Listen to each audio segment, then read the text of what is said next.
Malti ta' 27 sena ġie arrestat brabta ma' beħ ta' malware illegali fuq id-dark web u brabta ma' servizzi ta' mentoring fuq dak li jsejjaħ Hack Forum. L-arrest jagħmel parti minn operazzjoni tal-Pulizija Maltija bilan li tassisti investigazzjonijiet tal-FBI fl-Istati Uniti. Dawn it-tip ta' programmi magħrufa bħala Remote Access Trojan (RAT) jintużaw minn kriminali biex jiksbu aċċess u kontroll tal-computers jew servers tal-vittmi. F'istqarrija l-Pulizija Maltija qalet kif fl-Istati Uniti kien hemm diversi persuni li sfaw vittmi ta' dan ir-reat, iżda s'issa ma jirriżulta li kien hemm l-ebda vittma f'Malta.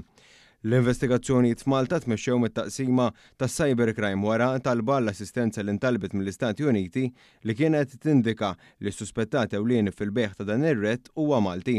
Dawn l-investigazzjonijiet waslu biex ġie identifikat suspettat Malti u li kien f'assoċjazzjoni ma' kriminali oħrajn li mhumiex Maltin u lanqas jgħixu f'Malta. Nhar l-4 7 ta' frar, il-Pulizija Maltija arrestat li suspettat fuq il-post ta' xogħol tiegħu fil-Gudja.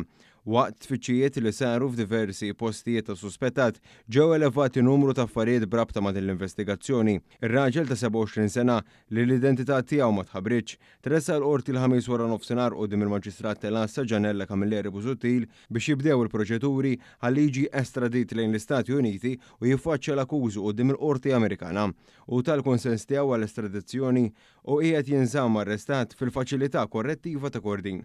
Brabta ma' din l-investigazzjoni ġie arrestat ukoll kompliċi Niġerjan li jgħix fin-Niġerja.